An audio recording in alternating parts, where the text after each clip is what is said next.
from Israel. Thank you, got it.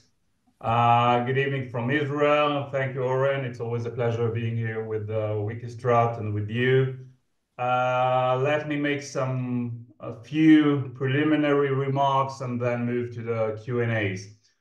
I will start with a very general remark, which might sound quite concerning, I would say, but this is a very concerning situation we're facing right now. I think that we are at the beginning, perhaps, of what I call the third stage of the Israeli-Iranian strategic confrontation. This, of course, is not a new confrontation. It started almost immediately after the Islamic Revolution in 1979. But for many years, until I would say probably 10 or 15 years ago, this confrontation was mostly carried out by Iran through the use of what could be called partners or proxies, this network of Iranian partners in the region.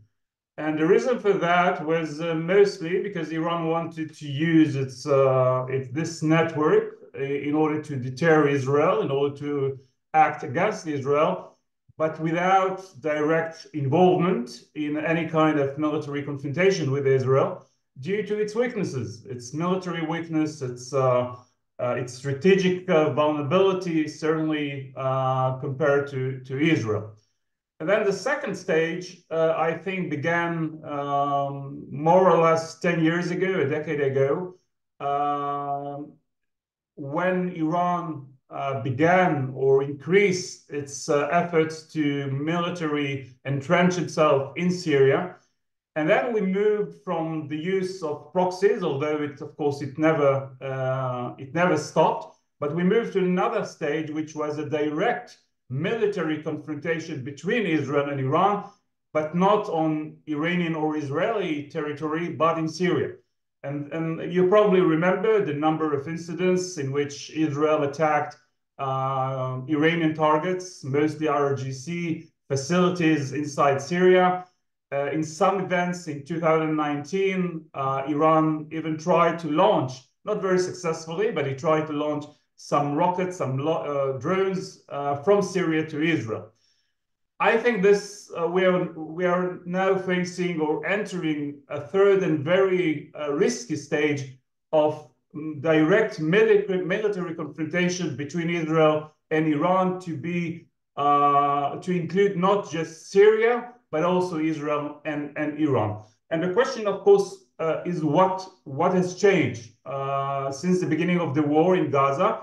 Because until recently, 2 days ago, we know that even after the war erupted in Gaza, Iran continued to use the proxies in what could be referred to as this concept of unification of the fronts or the unification of the arenas by Iran, meaning we are going to activize, we are going to implement this concept using Hezbollah, using the Houthis, using the pro-Iranian militias in Iraq or in Syria, but without engaging neither Iran nor even Hezbollah in a full-scale military confrontation against Israel. Now, the change, in my view, began even before the recent attack attributed to Israel in Damascus, but certainly this attack was a changing point for Iranian strategy or policy. And there are three main reasons for what we saw 48 hours ago, which has to do with a recent attack by Israel in Damascus. The first issue is, of course, the fact that this Hassan Mahdavi, who was assassinated, killed by Israel, was the most high-ranking Iranian official since the assassination of Qasem Soleimani by the Americans in January 2020 in Iraq. He was the commander of the Revolutionary Guards in Syria and Lebanon. He was in charge of assisting and helping and synchronizing between the different elements of this axis of resistance in Syria and Lebanon, and he was attacked again allegedly by Israel. The second thing, which in my view was the most important reason for Iran to retaliate, was the fact that Iran has considered this attack as a direct attack against Iranian sovereignty, claiming that this attack took place not, as Israel claimed, to be a building used by the IRGC Quds Force in Damascus, but as the Iranians claim, a part of the Iranian diplomatic compound, the Iranian embassy in Damascus. The third issue, and I think this issue began even before the recent attack in Damascus, was the fact that there were more and more voices inside Iran over the last few months doubting the Iranian policy of the so-called strategic patience.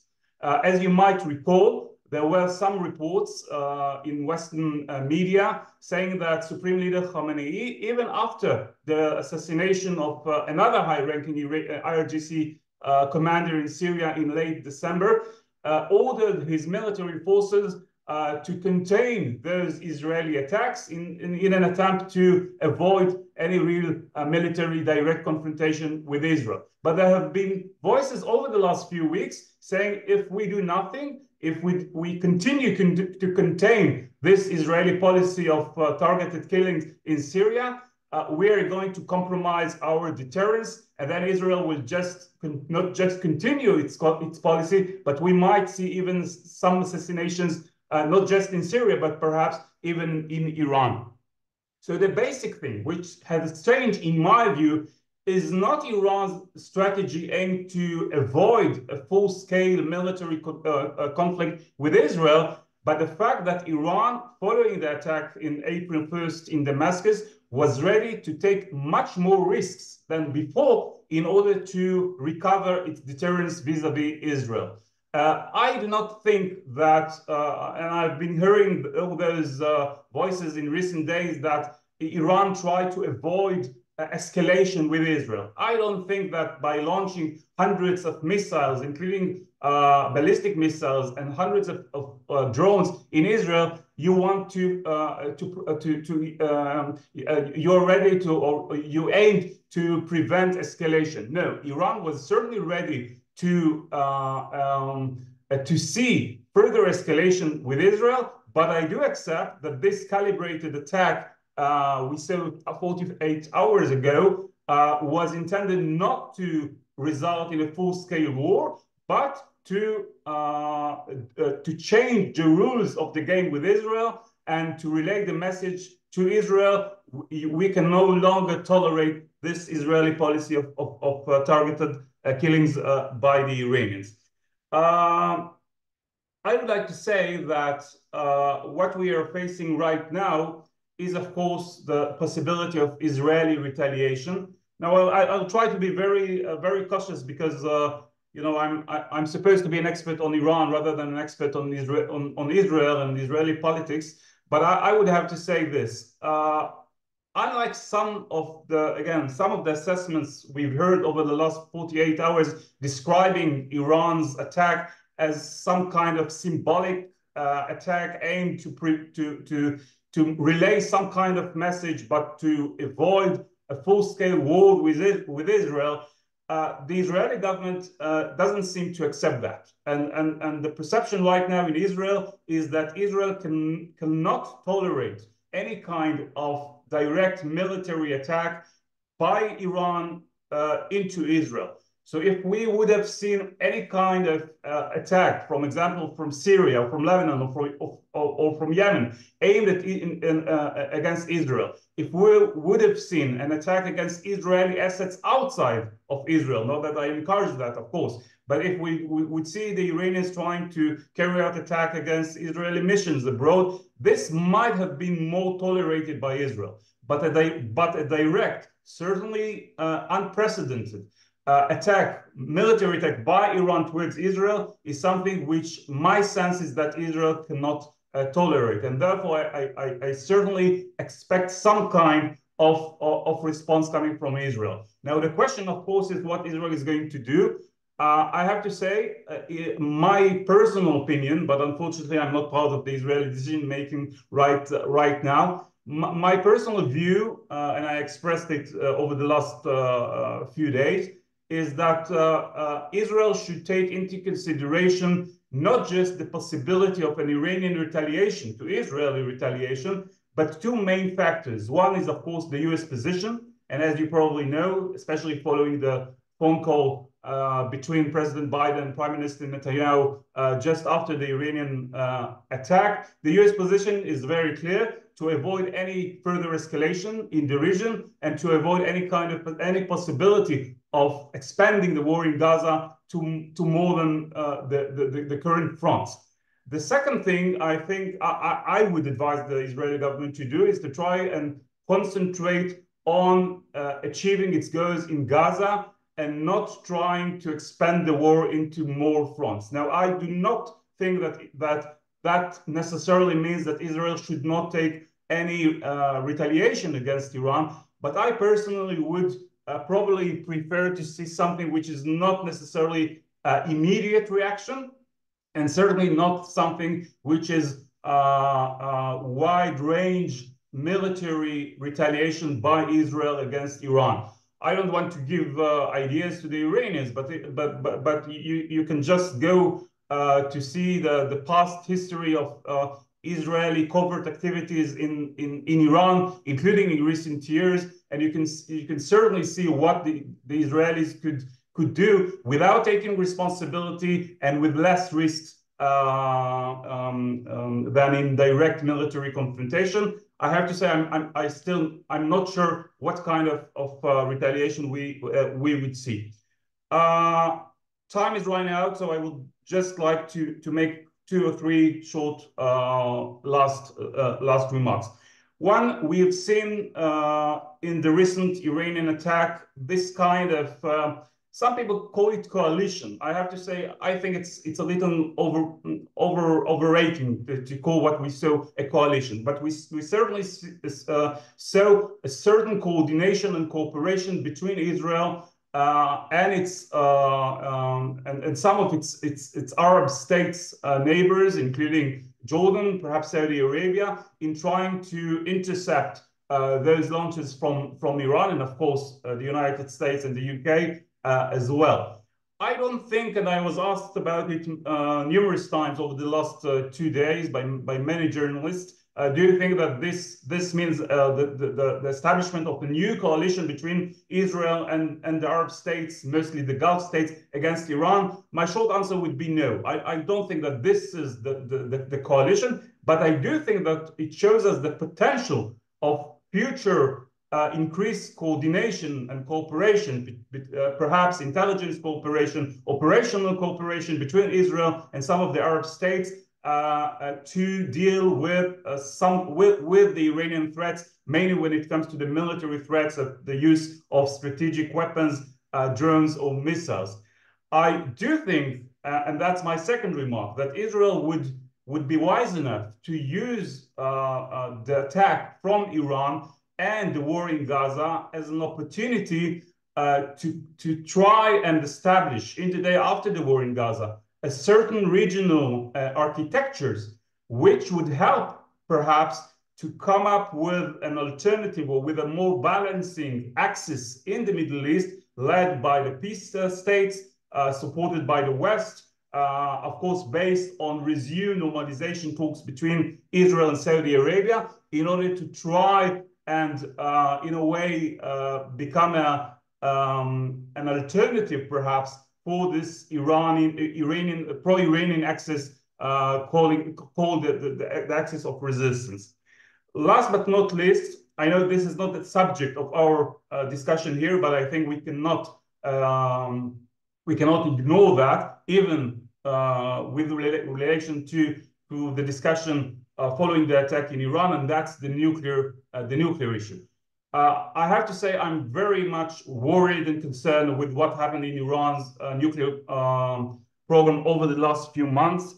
We have more and more reports coming in recent months saying that although Iran has probably not made a strategic decision to break out, this is not our assessment right now. Iran, according to our assessment, did not decide yet to break out a nuclear weapon, but there are more and more signs that Iran might be reassessing its nuclear strategy. I will give you just one example. A few days ago, I saw on the Iranian television an interview given by a professor for nuclear engineering in one of the universities in Tehran.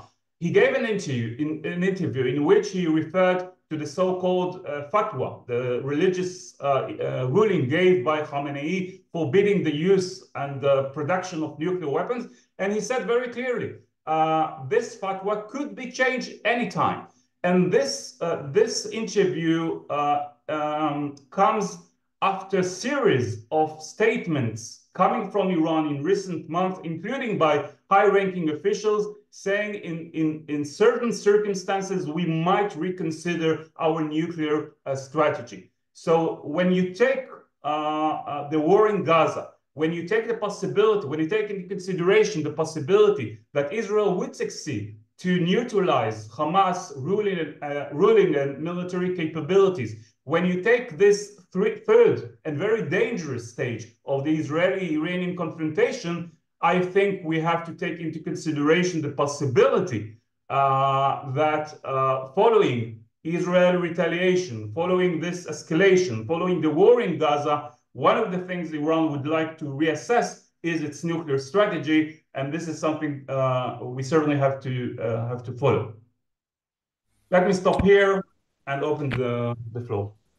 Thank you, Raz. Thank you very much. First question I have for you is, you spoke about Iranian strategic patience as a strategy. Are we seeing a change, or is this going to be like a one-time event and continuation of this strategy? I mean, that's a very good. Yeah, that's a very good question. First of all, the strategic patience is not just about Israel. We saw that about the Iranian attempt to avoid full-scale confrontation, not just with Israel, but also with the United States. So you probably remember when those 3 U.S. soldiers were killed in Tower 22 base in northern Jordan, and then immediately the Iranians sent Ismail Qani, the commander of the Quds Force, to Baghdad, and a few hours later, the pro-Iranian militia, the battalions of Hezbollah, issued a statement saying, okay, we announced a ceasefire with the U.S. troops in Syria and in Iraq. So basically, I think that when it comes to Iran's unwillingness to be engaged in full-scale war with either Israel or the United States, there has not been any real change in its strategy. But, and that's a very big but, I think that when it comes to the calculus of Israel concerning its continued targeted killings of or attacks against mostly IRGC commanders in Syria or perhaps even in Iran, we will have to see, and I'm not sure that this strategy of strategic patience can continue. You know, deterrence is something which you can see if it has succeeded in retrospect. So we will only know if the Iranian deterrence was rehabilitated in the future, if we see, for example, Israel ceases or continues its efforts against Iranians in Syria or inside Iran. But basically, I think that Iran is much more willing today to take risks, and that, of course, opens the way for miscalculation. Because my assessment is that when Iran decided to use all those drones and missiles against Israel, it perhaps assumed that if there are no casualties in Israel, if most of the missiles and drones are intercepted by Israel, Israel would be able to contain that. And I personally think it was a miscalculation. We're getting a lot of good questions via email and via chat. Let me go to one of the questions we received before this webinar. And the question was, does Tehran has any feasible goals in its policy towards Israel? Talking about the recent attack and the current policy that it's been applying. So the most immediate objective of the Iranians in their attack was, as I said, to reestablish deterrence vis-a-vis Israel, to come up with a new equation saying if Israel attacks and kills Iranian officials or Iranian commanders, certainly in what Iran considers to be sovereign entities such as embassies, Iran will directly retaliate. Overall, since the beginning of the war in Gaza, the objective of the Iranians was to force Israel, or to try to force Israel into accepting a ceasefire in Gaza by using all this network of proxies before Hamas, and certainly before Hezbollah, would have to pay a high price, which would put some constraints on Iran's ability to use those partners, to use those proxies against Israel in the more general strategy of trying to encircle Israel and to encircle Israel from all its borders in order to weaken Israel, to deter Israel, and to prevent Israel from turning itself and its capabilities against Iran itself, mainly the nuclear facilities inside Iran. A question we got in the chat from Joel Sokolsky. One of the situations or the incidents that happened on that day, it kind of went sidelined, was the takeover over a partially owned shaped, I think Portuguese flag. This is what Sokolsky wrote Right. here. And if I don't mistake, they were basically just coming out of the UAE on their way into the Hormuz Strait.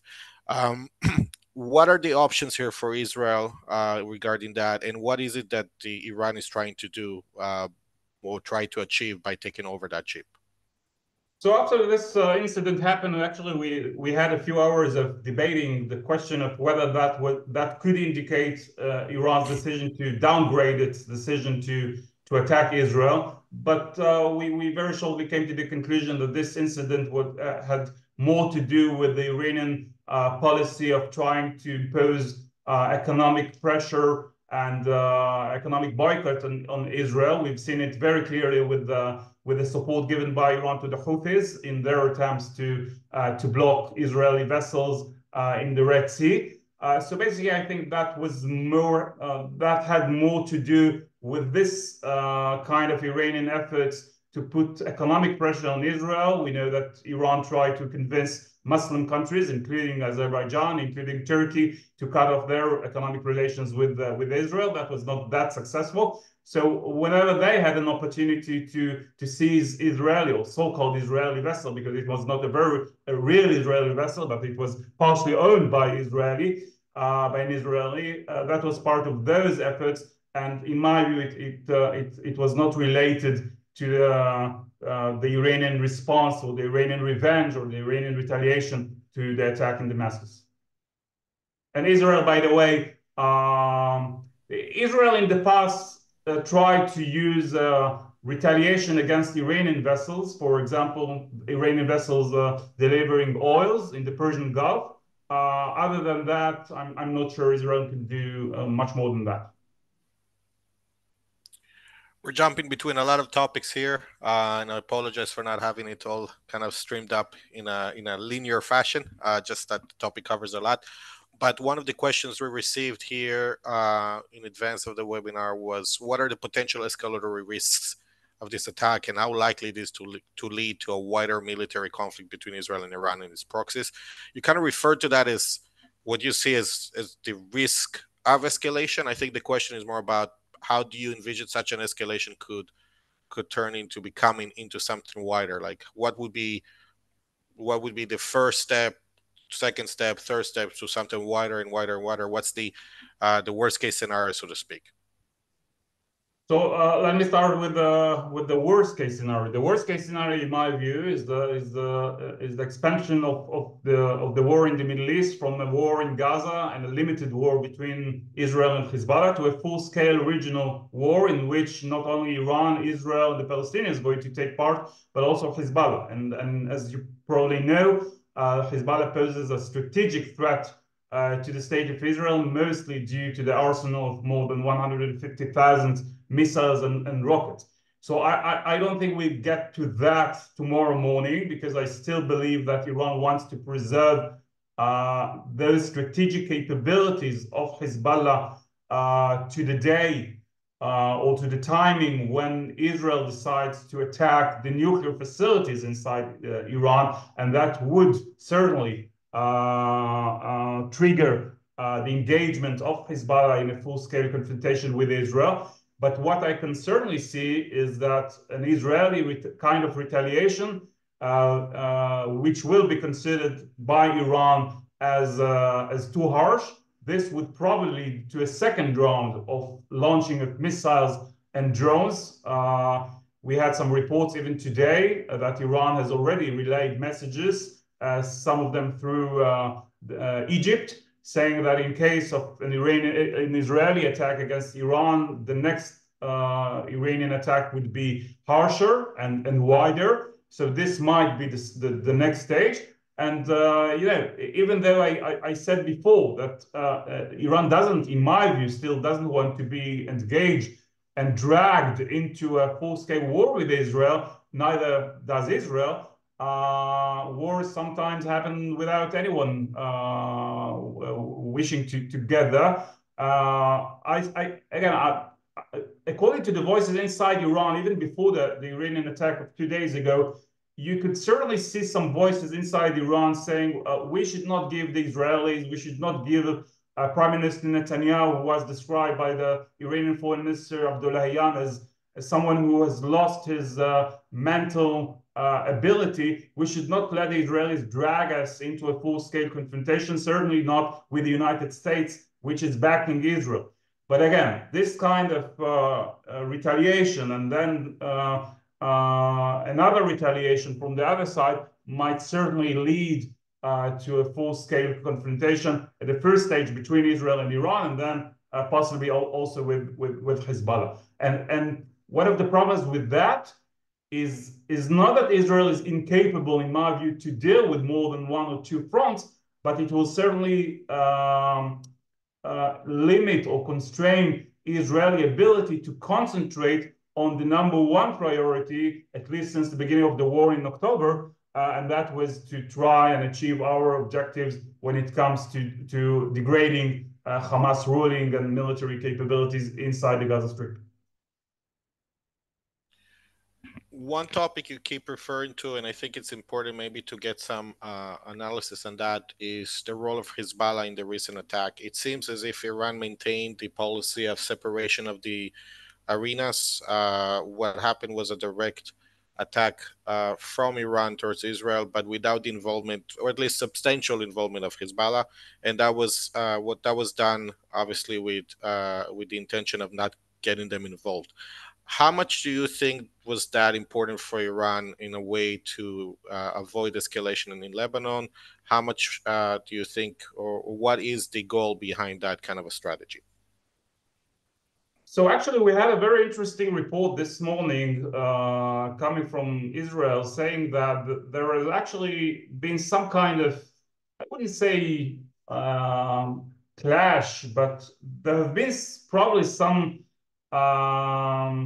criticism inside Iran. I assume it was mostly by RGC personnel in the Quds Force, saying that Hezbollah did not do enough during the recent Iranian attack against Israel. And I think the bottom line, I think, is that I certainly agree that Iran did not want Hezbollah to be engaged, to be fully engaged in this reaction to the attack in Damascus. By the way, Hassan Nasrallah himself, the leader, Secretary General of Hezbollah, in his recent speech, made it very clear. This was an Israeli attack against Iranian territory, against the Iranian embassy in Damascus, and therefore the response should be from Iran. And I think the Iranians themselves wanted the most reaction to come from inside Iran, to be carried out by the Iranians themselves. Nevertheless, I'm not sure that Iran did not expect Hezbollah to do a little more than it eventually did 2 days ago against Israel.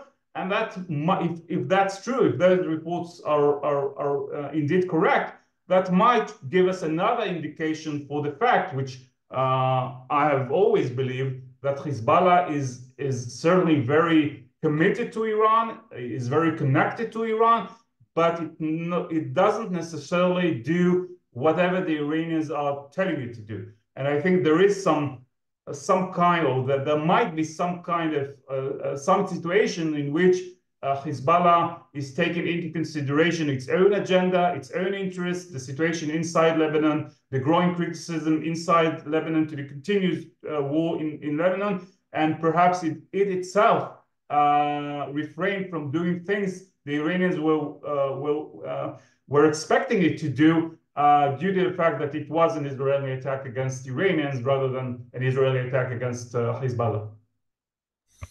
So far, the Iranians have been using proxies in Yemen, Lebanon, Gaza, and so on when they come to attack Israel. This was the first time that an Iranian attack was actually carried out from its own territory.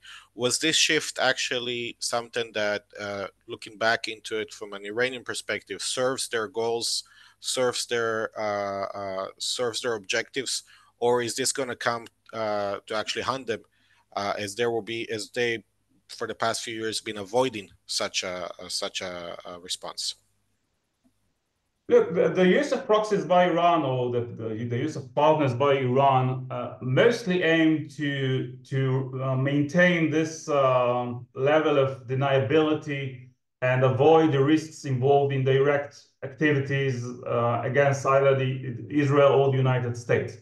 But let me remind you that we had in recent years events when Iran decided not to use proxies, but to use its own mostly IRGC capabilities in order to confront its rivals. So you probably remember during the mid-2019, those naval attacks carried out by the IRGC Navy against vessels in the Persian Gulf aimed to respond to the maximum pressure policy of former President Trump. Then you had this downing of the U.S. drone over the Persian Gulf. And of course, the most dramatic incident was the September 2019 incident when IRGC Air Force launched a similar, but of course with much less capabilities of missiles and drones against facilities inside Saudi Arabia. So this would not be the first incident when Iran prefers to use its own capabilities rather than to use proxies. As I said before, in 2019, we also had some minor few incidents in which Iran or Iranian forces in Syria tried to launch rockets and drones against Israel in response to Israeli activities against IRGC bases in Syria. But certainly, this time we are talking about much larger, much more expanded attack carried out by Iran against Israel. And that, of course, goes back to what I said before, that Iran considered the attack in Damascus as a direct attack against its sovereignty. And therefore, it didn't want to respond by its proxies.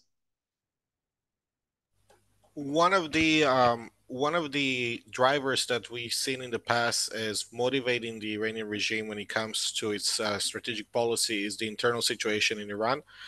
Currently, the economic situation, as well as obviously, I'm not sure how did the elections that recently were carried out, how did that turn out? But from what I understood, it didn't turn out very well for the regime in terms of participation, and socially as well, the tensions.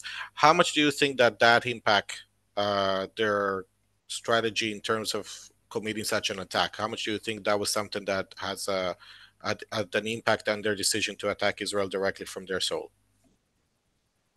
So I don't think that the domestic situation inside Iran, by the way, the political situation is quite stable right now. We are already 1.5 years after the repression of the protests erupted in Iran in September 2022, following the death of Mahsa Amini. And so there is no real risk right now for the stability of the regime. The economic situation is, of course, very bad, but it has always been bad in Iran, at least for the last decade or so. I think it might have some impact on the unwillingness of the Iranian government to be dragged into a full-scale war with Israel. We certainly see evidence for the lack of appetite inside Iran by the majority of the Iranian population to be dragged into a full-scale military confrontation with Israel, certainly in light of the economic problems inside Iran. So while I do not think that the domestic situation inside Iran had any real impact on the decision whether to retaliate or not to retaliate, that has something which has to do more with the strategic thinking of the Iranian leadership and the decision made by the SNSC, the Supreme National Security Council, to try and draw new lines with Israel. But it could have some impact concerning the scope of a potential Iranian response if Iran decides, or if Iran assesses that its response might trigger a full-scale confrontation, which, again, I don't think that neither the Iranian regime, certainly not the Iranian population, wants to happen. One of the things that was interesting to see 48 hours ago was the actually active participation of Arab countries, primarily Jordan, in the interception of missiles that were targeting Israel. One, Iran has threatened to retaliate against countries that were taking part in that action. And two, what does that say for Iran, and how does that impact their decision making from a regional perspective? So Iran did threaten to act against any state who is going to help Israel, but I'm not sure that they really meant that any country who will help Israel to intercept drones or missiles that are launched and through the aerial territory of those countries are going to be published. We know that the relations between Iran and Jordan have already been very tense over the last few months. The Jordanians have accused the Iranian authorities in interfering in the pro-Palestinian and anti-Israeli protests taking place in Jordan. We've seen several reports about Iran's deliveries of weapons through Jordan to the West Bank. And I think that today, actually, Iran summoned the Jordanian diplomat in Tehran for a conversation. But again, I think that, and we've seen that since the beginning of the war, Iran has tried to use the war in Gaza as an opportunity to, first of all, of course, to try and put more restraints on the possibility of renewed talks for normalization between Israel and Saudi Arabia, and to try to use the war in order to improve its own relations with Saudi Arabia, with the UAE, with Egypt, with Turkey, not very successfully, I would say. So I don't think that Iran has any real interest right now, especially as the war in Gaza continues, to sever or to degrade its relationship with the Arab states. Again, Jordan perhaps is a little different case because the relations are already tense. But I do not expect any real Iranian reaction, certainly not military reaction against those countries, unless, of course, those countries provide opportunities for Israel to use them, and not just to intercept drones or missiles launched from Iran, but to attack Iran. If those countries provide Israel with an opportunity to use their territories in order to attack Iran, this might be considered as red line crossed by the Iranians. A topic that is in the background, we're going to have a webinar on that topic, by the way, later in May. The upcoming US elections, how much do you think did they play a role in the decision either of Israel/Iran or both when regard to the decision making in this situation, or it did not have any impact on any of them? Well, we're still I think 6 or 5 months away from the elections. It's history in time in the Middle East. I think that the fact that there are elections in the states is certainly something Israel has to take into consideration, because there are some political calculations to be made by President Biden, and those calculations have to be taken into consideration by the Israelis as well, certainly by the Israeli Prime Minister. Iran, in my view, doesn't really see any real difference between President Biden and President Trump. The only thing we could certainly say about Trump is that he's unexpected. So he can on the one side try and reach an agreement with the Iranians. On the other hand, he can order an attack against the Iranians. The Iranians don't really know what to expect. But again, it's I don't think it had any real impact on the immediate decision whether to retaliate to the attack in Damascus or not. Question from the chat. What is the prospect of any regional actor to support publicly an Israeli response against Iran? Regional partner? Yeah. Yeah, a regional actor, i.e.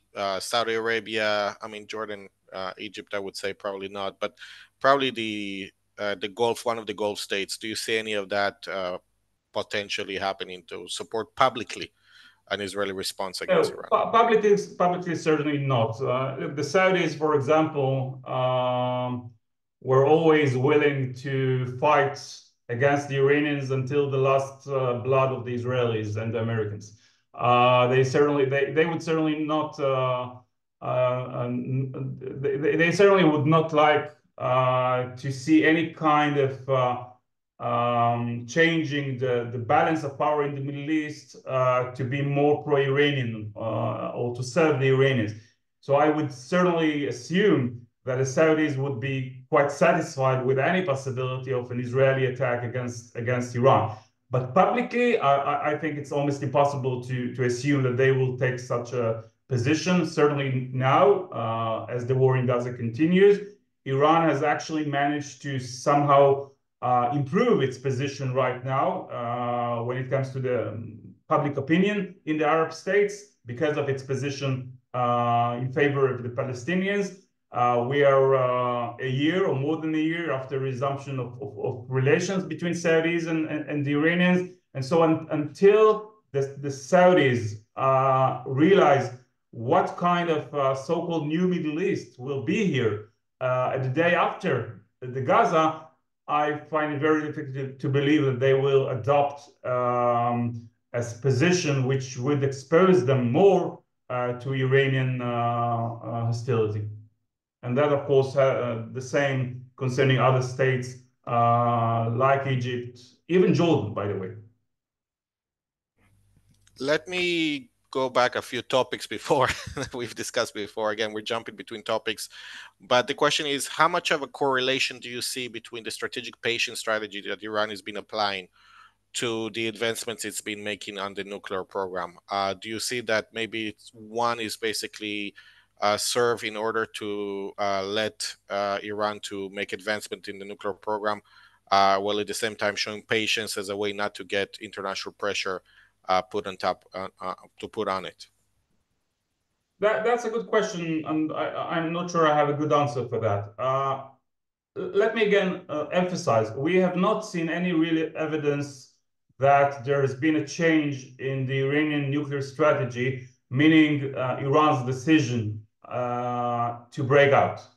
What we do see, in a way, is what could be interpreted as the Iranian attempts to improve its nuclear position as a threshold state. By the way, practically Iran has already become a nuclear threshold state, and it might try to take some measures which, in case of a political strategic decision made by Supreme Leader Khamenei to break out, it would decrease the number of months required in order to get there.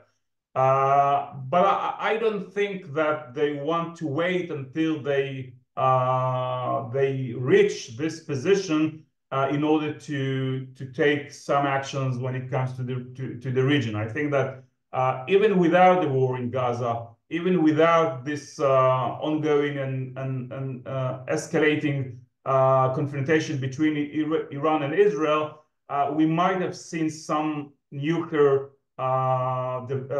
progress made by Iran due to the fact that it probably reached the conclusion that there is no way to reach a new kind of settlement. I'm not speaking about returning to the JCPOA because I think the JCPOA is dead. But if the Iranians really reach the conclusion that they cannot get a sanctions relief by the Americans, certainly not today after the deliveries of drones and perhaps missiles to Russia after the protests of 2022, they might have reached the conclusion that, okay, we are already in the threshold position. Let's try to improve our position for the possibility that we will decide in the future to break out.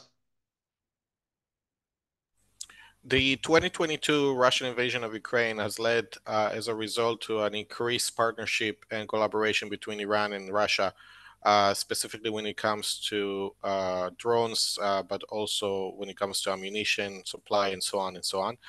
In case of an escalation, what role do you think will Russia play in regard to their collaboration with Iran? Do you think they will provide them with anything that haven't been provided so far, or do you think that it will have no change in policy to what we have seen so far? I'm not sure they can do much because even if they decide finally to sell more advanced weapons to Iran, mainly when it comes to aerial defense or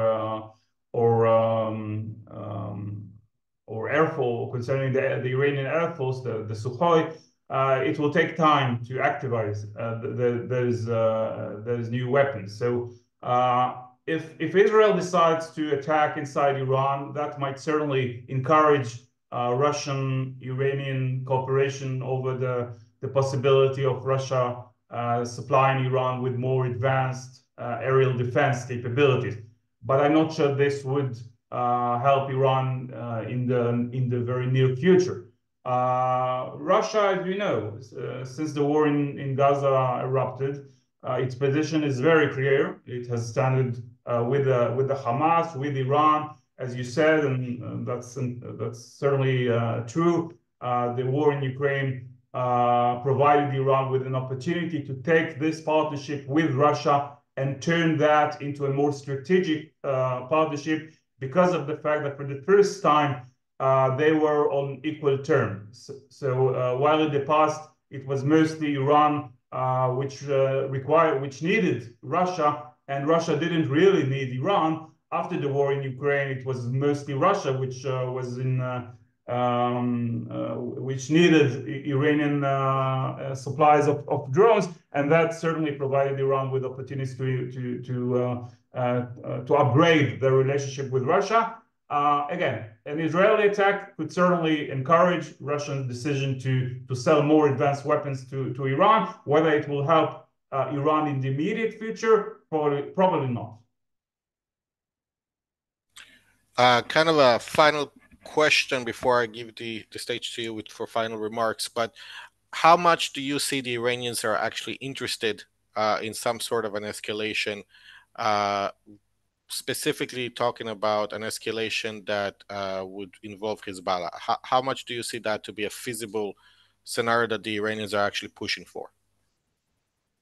Look, again, I think we have to separate between Iran's willingness to be engaged in a full-scale war with Israel, which might include Hezbollah as well. And the answer for that is probably not. Iran doesn't want to be engaged in a full-scale war with Israel or between Hezbollah and Israel because the most severe scenario Iran has been preparing itself for and preparing Hezbollah for was the event of an Israeli attack against the nuclear facilities inside Iran.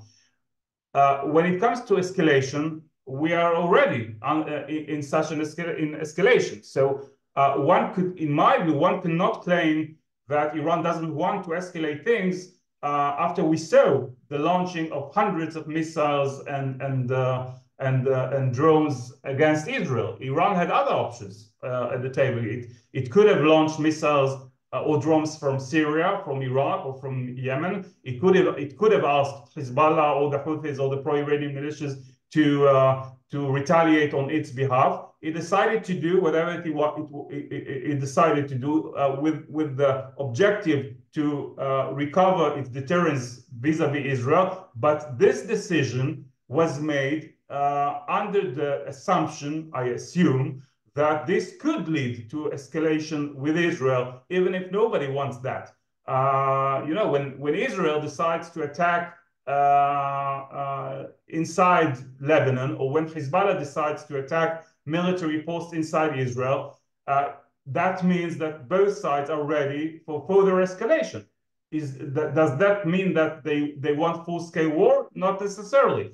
But I think that Iran, as I said before, is more ready than before to take risks, even if that means the possible confrontation with Israel. I think that Iran reached the conclusion that the risks involved in doing nothing and continue their containment towards Israeli targeted assassinations or killings might be worse than the risks involved in a calibrated attack against Israel, which would not cause casualties. But I still think that this was a miscalculation on the side of Iran, and my assumption was that they were really willing to take certain risks. So we're reaching the end, and I want you to kind of have a closing remarks from your end. Specifically, I think you kind of repeated that in terms of how these conflicts might develop and what are the risks. But if you can kind of wrap it up all together into a 1-2 minutes of closing remarks, that would be great. So again, I think the most important issue is to see how this round of Iranian attack against Israel would continue. If we will see, and I assume we will see, kind of Israeli retaliation, but if it's not considered by Iran as something which the Iranians have to retaliate, then we might close this event. My assumption, my understanding from the statements coming from Iran since yesterday is that the Iranians certainly wants to put an end to this event. They present the attack as very successful, and therefore their wish is to put an end to this conflict. But I think that regardless of what will happen in the next few days, whether Israel will retaliate, whether this would result in more retaliation coming from Iran, or whether we will get back to where we were before the Iranian attack, I think that we have reached a new phase in this Israeli-Iranian confrontation. And let me just say one remark. I was asked in the past again and again a question concerning the possibility of Iran acquiring nuclear weapon. And one of the questions I was asked was, okay, let's assume that Iran acquires nuclear weapon. Do you really believe that Iran would use that against Israel? Because the question was based on the assumption that just like the United States and the Soviet Union could maintain a kind of mutual nuclear deterrence, this could work between Israel and Iran as well. And I think that what we see over the last 10 days or so is what happens between countries who do not share any kind of communication channels aimed to de-escalate and try to coordinate between them.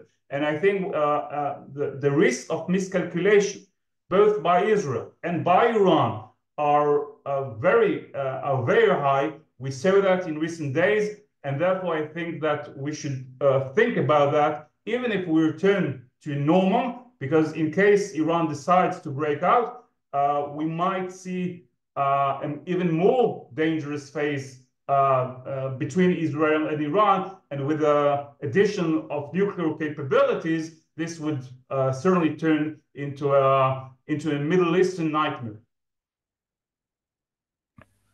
Okay, so with these optimistic words, I want to thank you so much for making the time talking to us. I know you're very busy.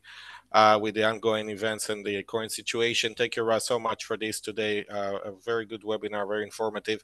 I want to thank everybody who joined us today to this webinar. I know this was a short notice, less than 24 hours, but as I said before, we'd rather to have a webinar on an ongoing event that is still developing versus a webinar that is historical, in which we look at an event 2 or 3 months afterwards. So I want to thank everybody who joined us today. Please join us for some of our upcoming webinars. We'll keep you updated, simulations and webinars as well. I want to thank everybody. Thank you so much. Goodbye.